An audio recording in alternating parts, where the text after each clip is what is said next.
Il est hors de question que...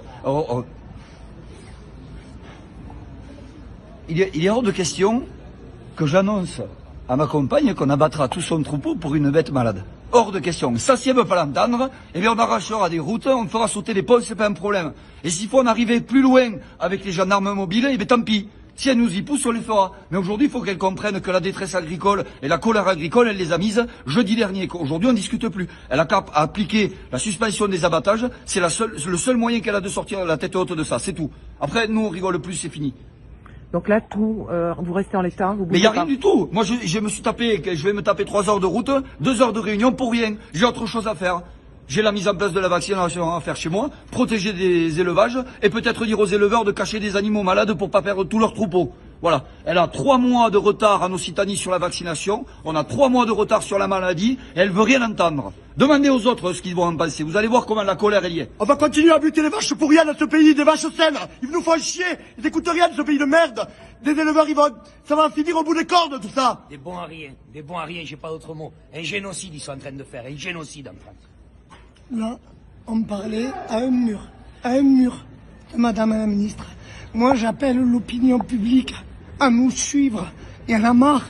On veut rien que manifester pour travailler. C'est fou dans ce pays. Alors, j'appelle tout le monde à nous rejoindre. La population, les jeunes dans les lycées. S'il vous plaît, venez nous aider les agriculteurs. On va tous crever avec cette ministre. Stop, arrêtons ce carnage de l'abattage total. C'est fou. Le mépris de l'État continue. Il nous envoie les chars. C'est une honte. Une honte. On nous fait passer pour des obscurantistes, en fait, c'est parce qu'on n'a pas bien compris. Comme on n'est pas scientifique, on n'a pas bien compris. Hein. Donc en fait, on reprend les mains, on recommence. Le fameux protocole qu'elle applique depuis bientôt 6 mois, qui ne marche pas, puisqu'on voit que la maladie continue à se développer. Eh ben finalement, elle persiste signe. Et voilà, et on continue. Donc elle va faire étudier nos propositions. Hein, donc on avait fait un protocole alternatif. Elle va le faire étudier par des scientifiques de renom, soi-disant.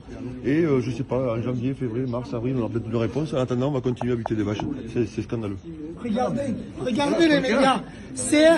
D'accord, CR Occitanie, CR09, Confédération Paysanne, FDSA.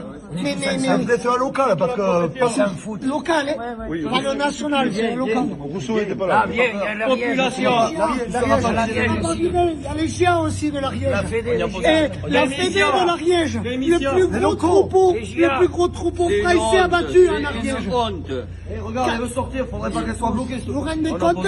Toute la profession agricole. On a posé une seule question. Combien de drames on allait subir avant qu'elle nous écoute? Elle n'est pas capable de nous répondre, elle nous laisse dans la rue, elle nous laisse repartir comme on est venu, on n'a pas de réponse, on arrive. L'abattage total va faire que les gens vont rien dire et ça va se propager encore plus. On aurait arrêté l'abattage total, on aurait cherché la maladie, on aurait piqué que les vaches malades et on aurait pu se sauver. On avait un protocole qu'on avait proposé en Ariège l'autre jour et il ne va pas s'appliquer parce qu'elle ne veut pas l'écouter. Alors elle va le regarder, elle nous a dit, mais pas dans l'immédiat et on sait la réponse, c'est la dame de fer de l'agriculture.